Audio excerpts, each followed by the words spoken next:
Sebelum masuk kan saya siap mati demi Gus Nur. Ada ribuan yang ngomong gitu. Bila perlu saya siap di penjara menggantikan Gus Nur. Ada banyak yang ngomong seperti itu. Allahu Akbar, takbir gitu kan. Nah, itu kan menjadi sensasi sendiri. Ya Allah, satu perjuangan, Masya Allah gitu kan. Gak ada hubungan darah, gak ada hubungan keluarga, tapi seperti itu membelanya gitu. Tapi ternyata begitu di penjara sendirian, Pak. Pengacara nggak bisa ikut, jamaah nggak bisa ikut, umat nggak bisa ikut, tetapi Rasulullah ternyata bisa ikut. Allah ikut, Pak, masuk ke dalam penjara itu, nggak berjarak dengan saya. Maka terciptalah lagu itu, Masya Allah. Nanti dilihat ya, itu Hakikat Rindu. Saya nyampe di rumah sakit, langsung diinfus, langsung dicek jantung. Itu saya harusnya 14 hari di rumah sakit, karantina kan, 2 minggu, katanya karena COVID. Udah tes, ambil darah, macam-macam itu, ronsen, masuk ke kamar, digembok dari luar, nggak boleh dijenguk, nggak boleh pegang handphone.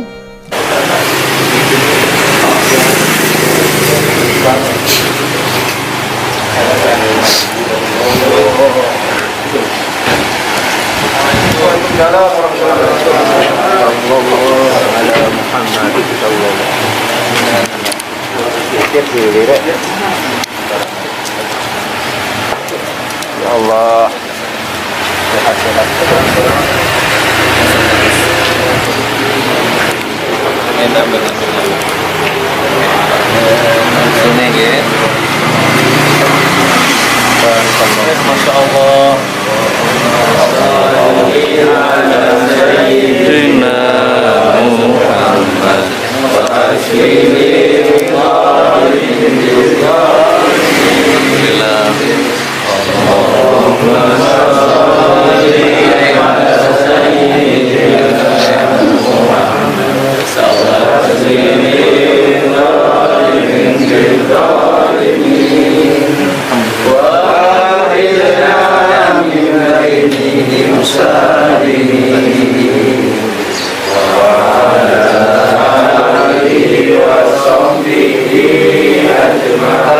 bahasa Madura apa Jawa?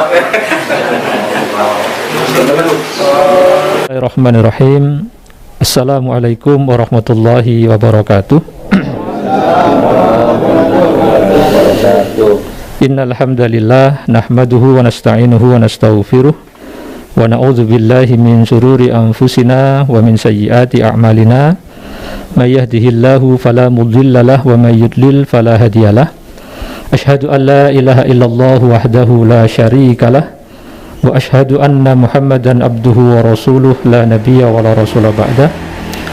Qala Allah Ta'ala fi kitabihil karim, a'udzu billahi minasyaitonir rajim. Bismillahirrahmanirrahim. Ya ayyuhalladzina amanu ittaqullaha haqqa tuqatih wa la tamutunna illa wa antum muslimun. Al-ayah. Wa qala Rasulullah sallallahu alaihi wasallam, bada'al islamu ghariban wa sayaudu ghariban kama bada'a fatuba lil ghuraba. Alhamdulillah, para hadirin sekalian, di kesempatan siang hari ini kita masih diberikan kenikmatan oleh Allah Subhanahu wa taala untuk dapat, yang pertama adalah bersilaturahim di kediamannya Gus Nur. Alhamdulillah, yang kedua kita masih diberikan nikmat sehat oleh Allah, sehingga seluruh kenikmatan sehat kita mampu kita gunakan untuk memperkuat perjuangan dakwah, untuk memperkuat amanah Rasulullah SAW kepada umatnya, sehingga kita memanfaatkannya untuk benar-benar sebagai bentuk aktivitas amar ma'ruf nahi mungkar. Dan alhamdulillah, di tengah-tengah kita sudah hadir salah satu pejuang Islam, Gus Nur, yang beberapa waktu yang lalu, mungkin sudah 10 bulan lamanya, beliau mendapatkan kemuliaan dari Allah Subhanahu wa taala untuk meningkatkan kualitas keimanannya, untuk diuji. Allah ingin melihat bagaimana semangat Gus Nur, bagaimana sikap Gus Nur menghadapi konsekuensi daripada perjuangan. Insya Allah beliau termasuk orang yang istiqomah, beliau termasuk orang-orang yang masih jujur, yang masih lurus di dalam memperjuangkan aktivitas dakwah yang itu merupakan warisan dari Rasulullah Shallallahu Alaihi Wasallam. Berikutnya adalah sebelum kita mulai acara yang berikutnya, kita awali terlebih dahulu acara kita dengan bacaan Ummul Kitab, dengan harapan mudah-mudahan acara ini mendapatkan keridhaan dari Allah Subhanahu wa taala, dan kita semuanya senantiasa diberikan istiqomah oleh Allah Subhanahu wa taala hingga akhir hayat kita untuk memikul amanah dakwah, untuk memikul aktivitas amar ma'ruf nahi mungkar. Walikulli ni'atin sholih. Al-Fatihah. A'udzubillahi minasyaitonir rajim. Bismillahirrahmanirrahim. Alhamdulillahirabbil yaumiddin. Iyyaka na'budu wa iyyaka nasta'in. Ihdinas siratal mustaqim, siratal ladzina an'amta 'alaihim ghairil maghdubi 'alaihim waladdallin. Baik para tamu, para asatid, para kiai, dan juga para aktivis dakwah, sebelum acara berlanjut kami akan sampaikan dulu susunan acaranya. Jadi yang pertama pembukaan, yang kedua adalah nanti sambutan dari tuan rumah yaitu Gus Nur, yang ketiga nanti insya Allah akan ada sambutan entah dari kuasa hukum, kalau beliau sudah siap hadir akan ada dari beliau, kalau belum ada nanti insya Allah akan ada sambutan dari salah satu aktivis dakwah untuk memperkuat hubungan kita, saling memperkuat bagaimana kita bahu-membahu untuk aktivitas amar ma'ruf nahi mungkar. Berikutnya adalah doa, dan terakhir adalah ramah tamah. Baik, jadi kami di sini semuanya Gus Nur, jadi insya Allah adalah orang-orang yang senantiasa sikoh ya kepada dakwah, istiqomah kepada dakwah, dan mudah-mudahan semangatnya Gus Nur ini akan menjadi semangat kita semuanya, juga menjadi semangatnya kaum muslimin, sehingga apapun konsekuensinya kita mudah-mudahan diberikan kekuatan oleh Allah Subhanahu wa taala, juga keluarga kita, juga umat Islam, sehingga hak umat Islam yang ada di bahu-bahu kita ini bisa kita tunaikan dengan baik untuk senantiasa menjalankan aktivitas dakwah secara terus menerus sampai kemudian kita dipanggil oleh Allah, mudah-mudahan dalam keadaan husnul khotimah. Baik, jadi langsung saja kami berikan waktu kepada tuan rumah Gus Nur untuk memberikan sambutannya. Monggo. Assalamualaikum warahmatullahi wabarakatuh. Alhamdulillahirabbil alamin. Ya Allah, assalatu wassalamu ala Rasulillah Sayyidina Muhammad wa ala alihi wa sahbihi ajma'in. Rabbi israh li sadri wa yassir li amri wahlul 'uqdatam min lisani yafqahu qawli, amma ba'du. Para kiai, para ulama, tokoh agama yang saya ta'zimi, Pak Kiai Masyhuri, Masya Allah, Ustaz Sulhan, dan semua yang hadir di sini, para aktivis semua yang hadir. Insya Allah pertemuan siang ini diganti sama Allah dengan keberkahan-keberkahan ya. Kan tadi datang ke sini naik motor, ada keringat keluar, ada bensin keluar, ya, ada waktu yang tersita, itu semua nanti diganti sama Allah dengan keberkahan umur, keberkahan rezeki. Wa yarzuquhu min haitsu la yahtasib. Terus kemudian sehat jasmani rohani, tidak ditakdirkan mati kena corona ya, kena covid. Amin amin ya rabbal alamin. Barakallah. Jadi singkat cerita gini saudaraku,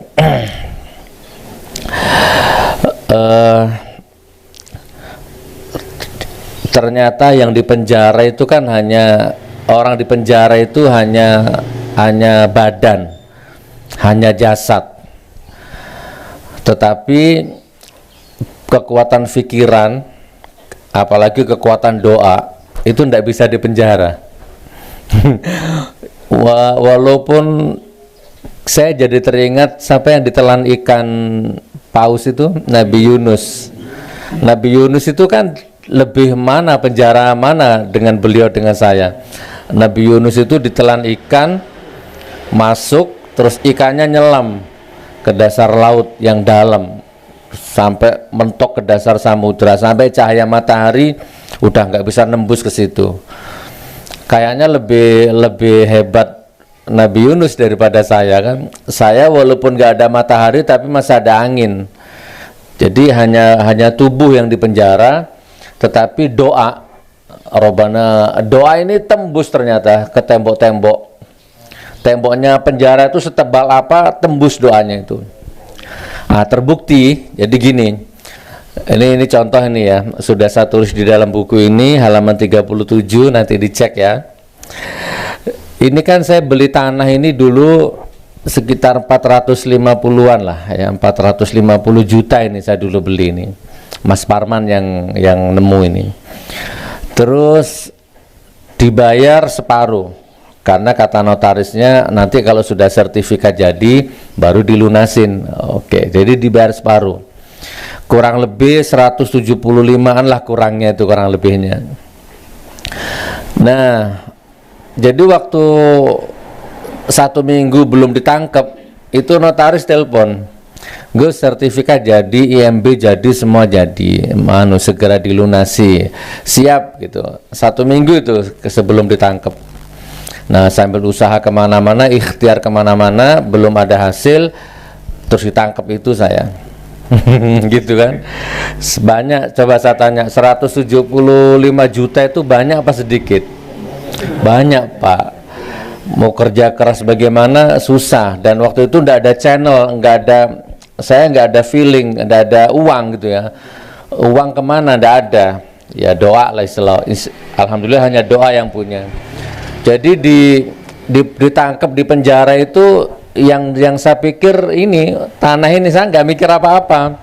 Ya Allah, gimana ini tanah ini ya Allah gitu. Di dalam penjara pun begitu. Terus gitu berdoa. Ini saya potong ceritanya. Tiba-tiba Umi ditelepon sama orang Singapura. Umi ini ngakunya jamaah saya, lihat saya di YouTube gitu kan. Nggak pernah ketemu saya, nggak ada hubungannya sama bisnis saya. Dia bukan pelanggan madu saya, nggak pernah beli dagangan saya, nggak pernah ketemu gitu kan. Orang Singapura, Pak, telepon Umi, dapat di YouTube nomornya itu. Intinya dia ngomong gini, Umi, Gus Nur punya utang enggak? Intinya gitu. Ya istri kan bingung ditanya gitu. Coba saya tanya ke Abi dulu gitu. Ya saya potong ceritanya, intinya ya udah ngomong aja apa jujurnya. Pertama Umi ngomong enggak punya. Bahkan orang tuh sampai nanya gini, itu saya lihat ada mobil ya Umi ya, itu kredit apa lunas? Sampai gitu orang, Pak. Coba, kan tambah bingung itu Umi itu. Singkat cerita, ya sudah Mi, jawab aja apa adanya mah, apa, bilang aja punya itu nota apa, sertifikat itu.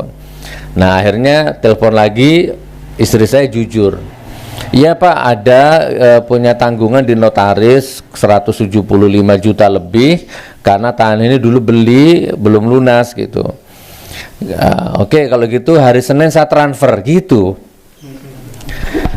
Jadi 2 hari kemudian ditransfer 175 juta lebih lunas. Ini saya tulis di halaman 37, 35 hari dalam tahanan lunas utang ratusan juta judulnya. Bahkan ini foto Umi, foto istri waktu sama notaris ngambil sertifikatnya, ini saya pasang di sini nih. Nah, jadi poin pertama yang ingin saya bagi pengalaman dengan Anda ya saudaraku, ini bagi pengalaman. Tubuh bisa dipenjara, tapi doa nggak mungkin bisa dipenjara. Mau ditanam di sumur berapa 1000 meter sekalipun, yang namanya doa tetap akan menembus tembok penjara, menembus dimensi ruang dan waktu, menembus langit. Ini yang di penjara ini ya bisa melunasi hutang ratusan juta. Dan ternyata ini detik ini saya ngomong ya, ternyata selama 10 bulan itu kok lancar ya. Saya lihat di luar katanya PHK, pandemi, orang bingung cari uang, tidak boleh kerja, macam-macam. Saya di penjara tenang Pak, pesantren 20 juta tiap bulan lancar. Dari mana uangnya? Wa yarzuqhu min haitsu la yahtasib. Gimana mah makan pesantren anak-anak? Alhamdulillah ada. Jadi tiap minggu saya tanya, gimana mah? Ada, alhamdulillah. Tiap minggu kita harus ngasih makan santri itu 1 juta sampai 1,5 juta per minggu. Untuk beli sembakonya itu 1 minggu habis 1 juta, 1,5 juta gitu per minggu. Itu untuk ma'amnya. Lain untuk bisaroh para ustadznya itu. Bisaroh ustadznya itu 19 jutaan gitu. Nah itu lancar Pak, sampai detik ini tuh gratis. Nah yang ingin saya sampaikan di poin ini, yang di penjara saja bisa melunasi hutang gitu kan. Nah bagaimana yang tidak di penjara kan gitu. Yang variasi cara berpikirnya tuh lebih luas gitu kan. Coro munting-munting iso lah. Nah saya nggak bisa Pak, kemana gitu kan. Pokoknya Allah itu kasih kemudahan. Nah ini monggo, jadi ini poin yang pertama, jangan pernah dibatasi itu doa itu. Imajinasi, kekuatan pikiran, kekuatan doa itu jangan nanggung-nanggung sudah.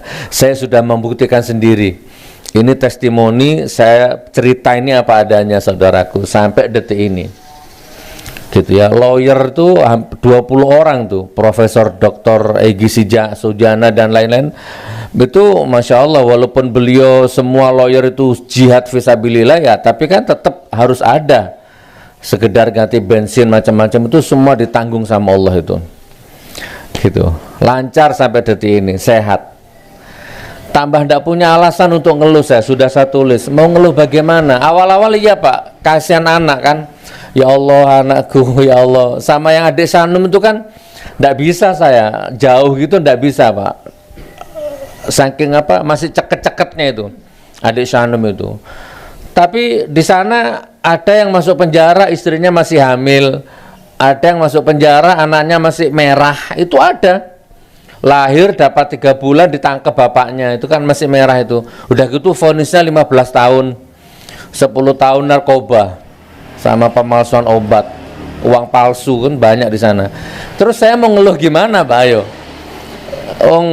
mau ngeluh Allah sudah kasih apa contoh, kayak kasih itibar. Ujianmu nggak ada apa-apanya Nur dibanding orang ini gitu kan. Malu Pak mau ngeluh. Secuil pun akhirnya nggak bisa ngeluh saya Pak, rezeki dijamin ya kan. Masya Allah, jadi ternyata siapa pandai bersyukur itu ditambah nikmatnya itu bener Pak. Monggo pulang dari sini semakin dikembangkan imajinasinya, doanya dikuatkan, harapannya dikuatkan. Jadi alhamdulillah selama di penjara itu akhirnya banyak sekali harapan-harapan yang saya bangun di sana. Sekarang saya tinggal mengaplikasikan nanti ini.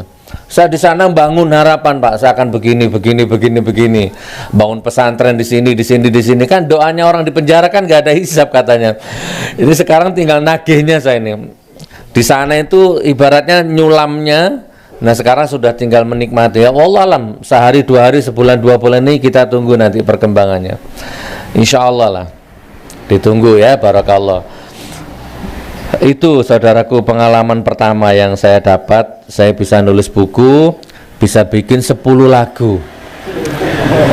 Sudah keluar yang 2, yang 2 sudah keluar di YouTube itu. Judulnya judulnya yang apa? Penjara Baris Krim. Buka di YouTube, Penjara Baris Krim lagu Gus Nur itu muncul. Terus tadi pagi keluar lagu baru juga. Tadi pagi nih jam 9 kita keluarkan. Judulnya Hakikat Rindu. Ada. Itu malam-malam saya tengah malam tidak bisa tidur, kangen istri Pak. Kangen istri, kangen anak gitu kan, kangen semua, tidak bisa tidur. Terus akhirnya wallahualam ini bukan lebay. Terus kangen Rasulullah gitu kan. Allah Rasulullah gitu kan.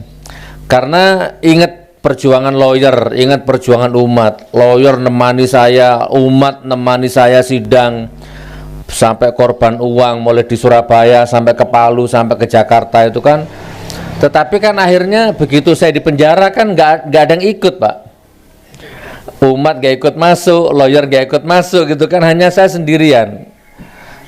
Ya, mereka pulang melanjutkan hidupnya. Nah, di situ akhirnya saya ambil kesimpulan, perjuangan ini kalau nggak karena Allah, kalau nggak lillahi ta'ala, memang stres Ustaz di dalam itu. Ternyata sendirian. Sebelum masuk kan saya siap mati demi Gus Nur. Ada ribuan yang ngomong gitu. Bila perlu saya siap di penjara menggantikan Gus Nur. Ada banyak yang ngomong seperti itu. Allahu Akbar, takbir gitu kan. Nah, itu kan menjadi sensasi sendiri. Ya Allah, satu perjuangan, Masya Allah gitu kan. Nggak ada hubungan darah, nggak ada hubungan keluarga, tapi seperti itu membelanya itu. Tapi ternyata begitu di penjara sendirian, Pak. Nggak bisa, orang-orang yang tadi ngomong mau ganti saya itu nggak bisa. Sama dengan istri, suami, walaupun cinta bagaimana, kalau mati ya mati dikubur sendiri kan gitu ya. Nah, saya menemukan titik itu. Ya Allah, ternyata hanya ada satu yang tidak bisa meninggalkan saya. Dua ya, Allah dan Rasulullah SAW. Pengacara nggak bisa ikut, jamaah nggak bisa ikut, umat nggak bisa ikut, tetapi Rasulullah ternyata bisa ikut. Allah ikut, Pak, masuk ke dalam penjara itu, nggak berjarak dengan saya. Maka terciptalah lagu itu, Masya Allah. Nanti dilihat ya, itu Hakikat Rindu. Jadi syairnya itu kurang lebih begini: mungkin aku bisa hidup tanpa siang, ya Allah. Mungkin aku bisa hidup tanpa malam. Bahkan mungkin aku bisa hidup tanpa angin, nggak masalah. Aku bisa hidup tanpa apapun. Tetapi ya Allah, aku tidak bisa hidup tanpa Nabi Muhammad SAW. Aku nggak bisa hidup tanpa namanya beliau. Nah, itu jadi lagu itu. Alhamdulillah. Terus kemudian ada lagu ya lagi yang judulnya Istriku. Di penjara baru terasa, Pak, ternyata saya ini laki-laki egois, laki-laki mokong, ya apa Maduranya itu ya, songong. Perasaan laki-laki yang suka menyakiti istri itu terasanya di penjara, Pak. Saya janji sama diri sendiri, ya Allah, istriku, kalau saya keluar, saya akan lebih menyayangi, lebih mencintai gitu kan. Mau kalau selama ini kan istri misalkan protes, kan marah suami ini, egonya lah. Kalau kita marah, istri bantah gitu kan, saya selama ini, wah, gimana orang laki kan, ngamuk saya. Nah, tapi di penjara saya sudah janji, saya azam, mau salah apapun istri secara yang penting tidak syar'i aja ya, mau bagaimana lah sikap istri, saya akan tetap ngalah gitu kan. Itu momentumnya saya temukan di penjara, Pak, gitu kan. Dan itu pun jadi lagu, judulnya Istriku. Nanti dilihatlah nanti, insya Allah. Baru terasa bahwa ternyata istri kita itu wanita yang soleha, wanita yang sabar, wanita yang baik. Tidak ada wanita di dunia ini sebaik istriku. Itu terasanya di penjara, Pak. Jadi kalau sama tidak usah nunggu di penjara dulu ya, untuk menemukan momentum bahwa istri sama itu wanita yang soleha, nggak usah. Sayalah yang mewakili, insya Allah. Tidak bisa dilukiskan dengan kata-kata bahwa berpuluh-puluh tahun jadi menemani kita, jadi istri kita itu ternyata kita dolim, jahatnya setengah mati kita ini sama istri sama anak itu. Masya Allah ya, Alhamdulillah. Itu ya seremonial lah ya, momentum-momentum yang saya dapatkan di penjara. Nah, tapi yang jelas intinya semakin tidak berjarak sama Allah, Alhamdulillah. Tiba-tiba di swab, terus katanya reaktif saya gitu kan, reaktif, terus dibawa ke rumah sakit, dilarikan ke rumah sakit. Tapi saya nggak ngerti bukti reaktifnya apa, nggak ada. Pokoknya dipanggil fulan, termasuk saya. Jam 12 malam itu langsung diisolasi, digembok dari luar, nggak boleh dicampur sama orang lain, katanya COVID gitu kan. Nah, ternyata saya dibawa ke rumah sakit. Itu sudah framingnya media kan, saya tahu waktu itu Gus Nur mojar, Gus Nur bengkah gitu, Gus Nur mati kena COVID, macam-macam gitu framingnya. Memang dibikin begitu, Pak, permainan media itu. Saya nyampe di rumah sakit, langsung diinfus, langsung dicek jantung. Itu saya harusnya 14 hari di rumah sakit, karantina kan 2 minggu, katanya kena COVID. Udah tes, ambil darah, macam-macam itu, ronsen, masuk ke kamar. digembok dari luar, nggak boleh dijenguk, nggak boleh pegang handphone dan lain sebagainya. Nah ternyata 2 hari dikeluarkan dari rumah sakit, darah sehat, jantung normal, nggak kena COVID, negatif semua, nggak ada apa-apa. Hanya 2 hari saya keluar dari rumah sakit, saya kira dipulangkan, Mbak. Ternyata dikembalikan ke penjara lagi gitu kan. Nah sampai itu kalau nggak salah 2 bulan sekali di swab terus itu di sana itu. Sampai detik ini saya negatif, nggak ada apa-apa.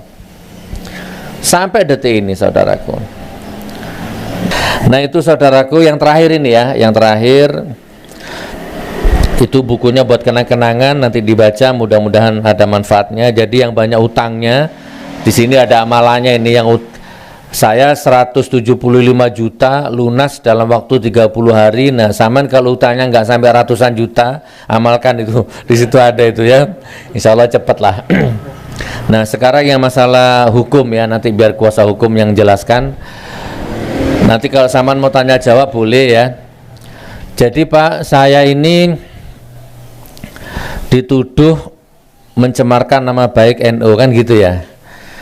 Pertama saya dilaporkan di Surabaya, teman-teman Ansor, pengurus-pengurus NU yang laporkan saya di Surabaya karena dituduh mencemarkan nama baiknya NU. Oke.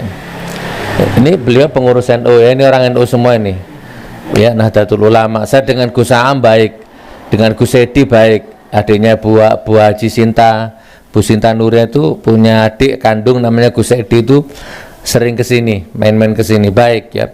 Oke. Itu saya dilaporkan di Polda Jatim, itu langsung diproses Pak, langsung diproses. Bahkan waktu itu saya masih dakwah di Solo, itu polisinya sampai nemui saya ke Solo sana, ngantarkan surat panggilannya itu gitu, jadi saksi. Terus kemudian dapat berapa minggu lagi saya dakwah di Bandung, polisinya ngejar saya ke Bandung, mengantarkan surat panggilannya lagi yang kedua sebagai terdakwa, tersangka, naik statusnya Pak. Jadi intinya gini, saya dilaporkan pencemaran nama baik lah intinya, sama menebarkan kebencian antar suku ras gitu ya, kalau nggak salah itu pasal 27 apa 28-nya itu. Dan bukan hanya di situ Ustadz, paspor saya disita, apa di blacklist. Saya nggak dicekal, nggak boleh keluar negeri. Coba saudaraku ya, sampai segitunya. Padahal waktu itu saya dapat undangan safari dakwah di Australia. Visanya sudah keluar, tiketnya sudah di booking sama anak saya ini berdua. Saya mau berangkat. Tiba-tiba ada pemberitahuan dari imigrasi, intinya paspornya dicekal, nggak boleh keluar negeri. Coba, masa sampai segitunya loh, padahal bukan koruptor loh ini. Gitu ya, mencemarkan nama baik NU sampai dicekal, nggak boleh keluar negeri. Akhirnya batal semua, termasuk bimbingan umroh. Sama umroh juga waktu itu Pak, yaitu batal semua. Nah saya singkat cerita, sampai di sidang, sampai akhirnya dijatuhkan vonis 1 tahun 2 bulan apa 1 tahun 3 bulan tuh di Jawa Timur. Tok tok tok. Padahal nggak terbukti Pak, nggak terbukti Pak. Saya dituduh menebarkan kebencian antar suku. Mana wong nggak ada suku Madura sama Jawa ribut, nggak ada. Coba buktikan aja Ustaz. Memang ada yang nyuting ini. Saya dituduh menebarkan kebencian antar suku. Cari coba. Kalau ada videonya mana, kalau ada beritanya mana. Gara-gara Gus Nur Jawa Madura berantem. Misalkan ini, ya apa mana? Suku itu Jawa Madura, apa lagi? Sunda ya, ayo ada nggak Sunda Jawa, Sunda Arab ya, Sunda mana itu berantem, chaos gara-gara kontennya Gus Nur? Nggak ada Pak, sampai detik ini nggak terbukti, gitu kan? Terus apa antar agama? Coba tunjukkan ke saya, yuk kalau ada Islam, Kristen, Hindu, Buddha berantem gara-gara Gus Nur? Nggak ada Pak. Nah tapi tetap vonis tok tok tok 1 tahun 2 bulan. Banding belum 1 minggu mungkin Pak, dipanggil sama pengadilan Palu Pak. Ternyata Ansor Banser Palu ngelaporkan juga, gitu kan, diproses Pak, saksi, tersangka, sidang. Kalau di Surabaya mending lah, masih bisa ditempuh darat lah. Kalau Palu kan pesawat, Pak. Pulang pergi itu 3 orang, 4 orang itu tiap Kamis kalau nggak salah ke Palu itu, Masya Allah. Tapi ya wayarzuqhu min haitsu la yahtasib tadi, yang di Palu ini malah lebih nggak masuk akal lagi, saudaraku. Ya sama kasusnya, menebarkan kebencian antar suku, antar ras, gitu, antar golongan, sama. Padahal di Palu itu pesantren saya itu santrinya berbagai macam suku ada di sana, Pak.